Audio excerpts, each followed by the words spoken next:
Hello dear chess friends, welcome to new video and welcome to new chapter. In this chapter we will talk about initiative in hands of David Bronstein.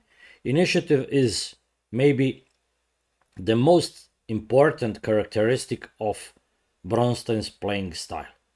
I cannot find such other player in chess history that so persistently strive to get initiative and to maintain it, basing it on enormous creativity. There is Fischer, I agree. There is Alechin, there is Korchnoi, there is Tal, of course, there is Kasparov, but I think all of them based striving for initiative on something else. Kasparov had good preparation, Tal had imagination, but Bronstein was just creative. Bronstein's ideas are the most important for chess legacy, and his ideas are simply they are living even after David Bronstein, and there is no other player which creative ideas based on gaining initiative are live still, maybe, as you can see, 70 years, let's say, after his peak, his zenith was passed. So let's start with initiative in Bronstein games, and first game I want to present here is game he played with white pieces and won against Victor the Terrible, Victor Korchnoi. That was 1964 Belgrade International Tournament.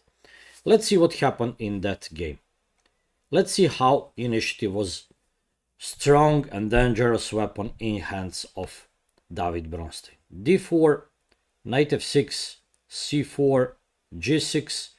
Bronstein played knight c3 and Korchnoi reacted with his favorite Greenfield defense, where of course maybe that is not the best possible choice when you play against David Bronstein, because in Greenfield defense white traditionally has good chances to keep initiative for a long time.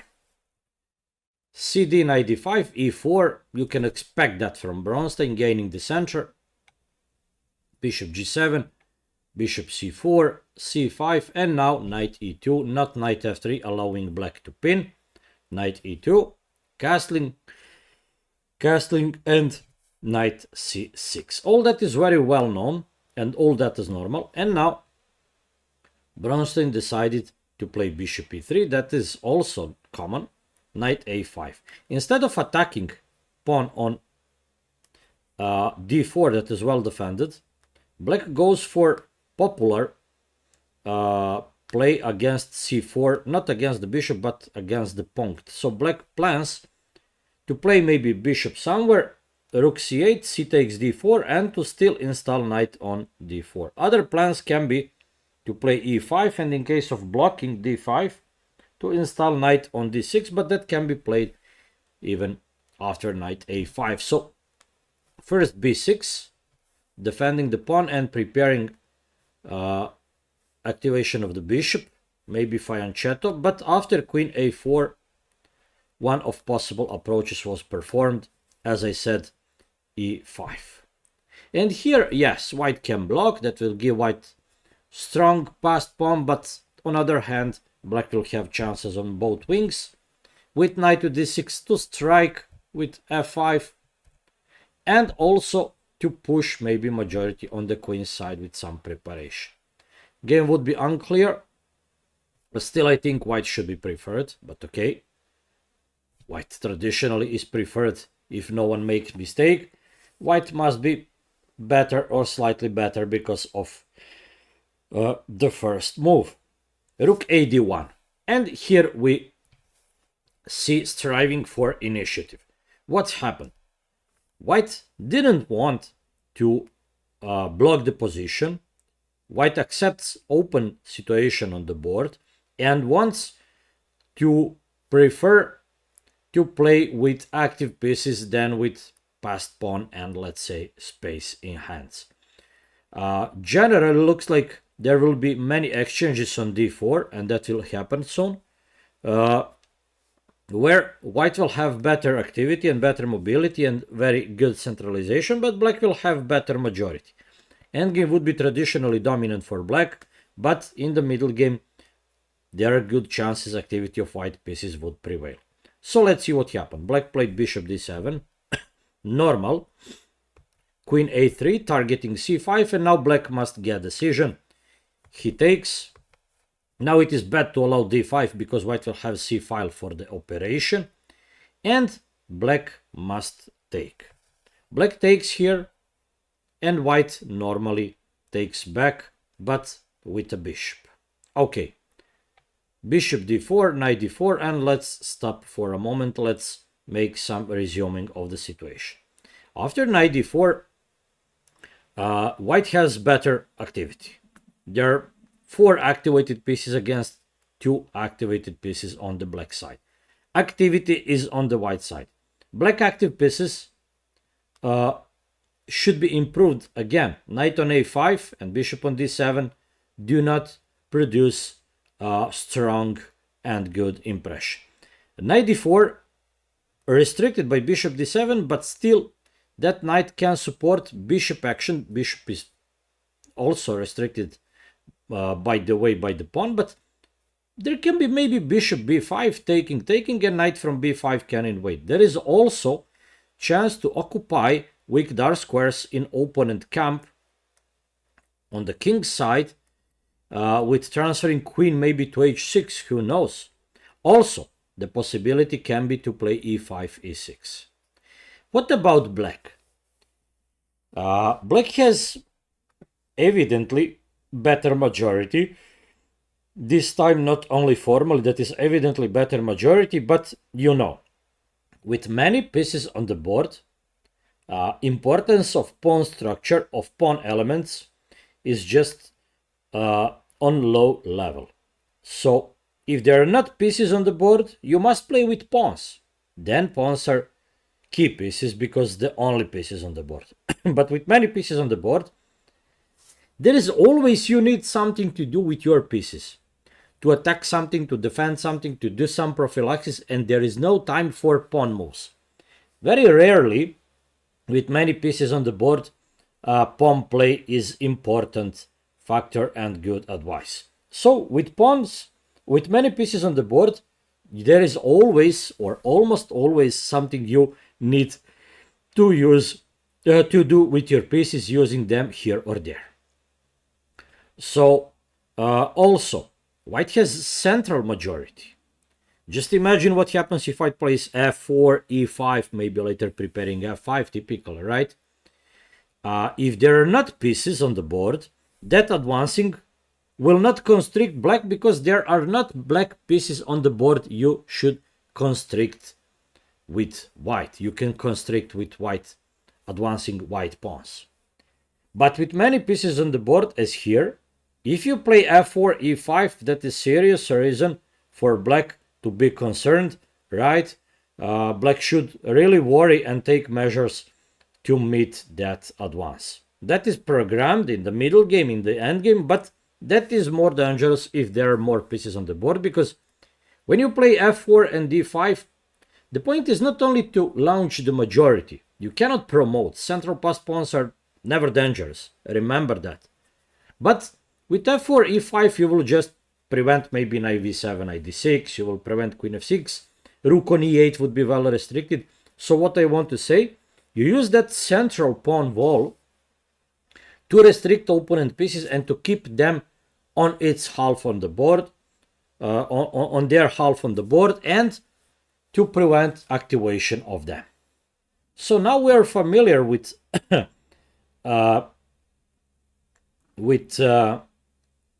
majority facts here, and it is well-known fact that here, due to better majority, black should try to exchange pieces. So rook e8 looks more normal here than played move.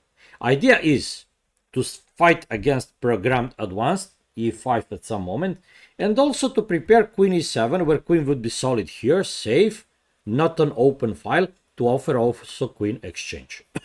That would be natural. Instead, black played bishop g4, attacking knight, attacking rook, practically forcing move bishop p2. So how is that not the best? That evidently leads to exchanging bishops. Well, the point is, after exchanging, white knight is removed from d4. On d4, that knight is not good. Look, blocks the rook, not safe, not supported, and cannot jump anywhere. But after that exchange, knight gets crucial d5 spot. From there, knight will be monster, threatening knight e7, knight c7, and of course, knight f6. Black cannot easily exchange that knight with his knight. Queen g5 here would be better. Maybe to meet f4 with queen c5, right? With I think preferable position for white, but black should not complain after exchanging queens. But queen e8, that cannot be good. That cannot be good, and that is definitely so strange move. Korchnoi usually never played such moves. He didn't fully activate the queen. We cannot say queen is better on e8 than on d8. And blocked the rook. There is maybe idea of setting queens somewhere. e5, b5, I don't know. But that is strange. And that cannot be good. White normally plays knight c3. Defending pawn, threatening knight d5. Now, after knight d5 is played, pawn e4 is taboo due to threat knight f6. But same time, there is threat of knight c7. So practically, with queen to e8, black gives white impulse to set knight on d5. Black validate white's knight transfer to d5. And he played f6, knight d5, rook f7. We see that Korchnoi was not fan of defending. His defensive skills were not on so high level. That is the fact he demonstrated right now. So with initiative is in his hands, he is really Victor the Terrible. But when opponent leads the game, he usually has serious problems. So here queen e4, I do not know if that should be seriously considered, because rook e1 with rook e7 with dangerous initiative. So rook f7, rook fe1, and queen f8. Time is wasted. Please, that is move 22. Take a look on black moves since move 19. Queen e8, blocking the rook, then f6, rook f7, and queen f8. That's not real Victor Korchnoi. Take a look same time on white moves. Knight c3, knight d5, rook fe1.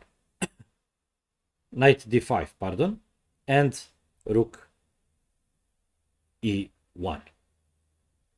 You play 3 passive moves. I play 3 active moves. It's clear what could arise. Knight d5, rook fe1, queen g3.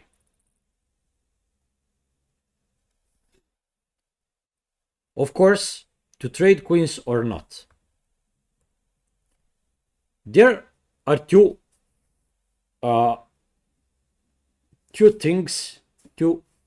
aspects of exchanging queens. 2 questions you should ask yourself to solve that exchange problem. First is universal question to any exchange offer.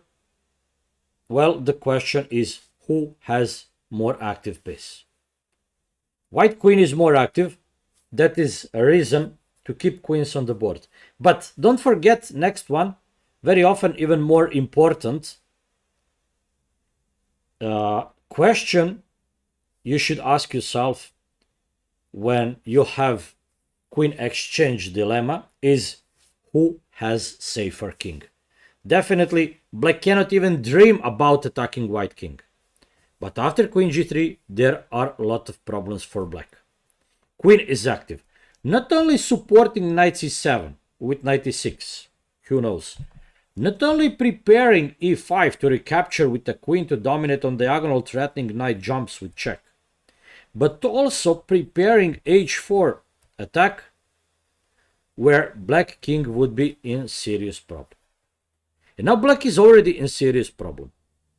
Mighty centralization gives white serious initiative, and terrible anti-centralized pieces in black camp gave him only problems.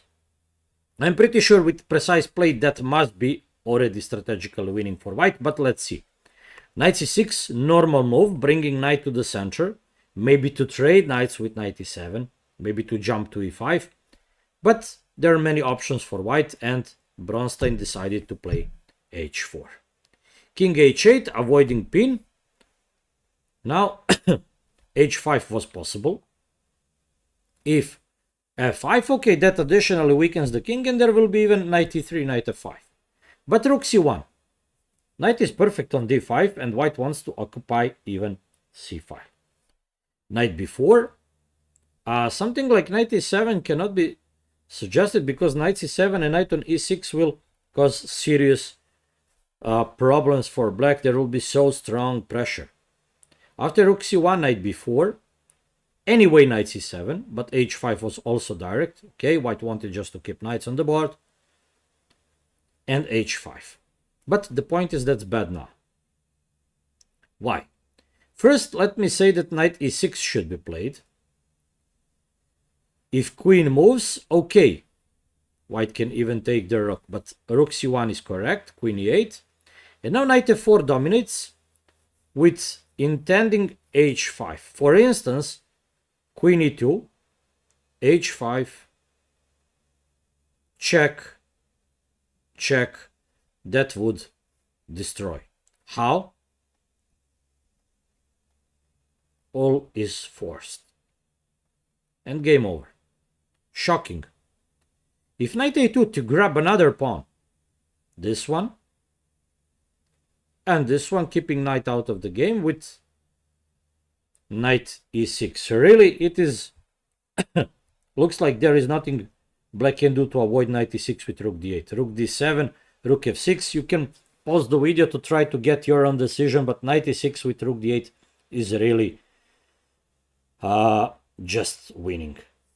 Very difficult to find something like that. So white threatens nothing. Black has two advanced passed pawns. So black cannot prevent the move that will create the threat. There is no threat. It's understandable if white is on the move, knight e6, no prevention, game over. But black cannot prevent the move that will set the threat.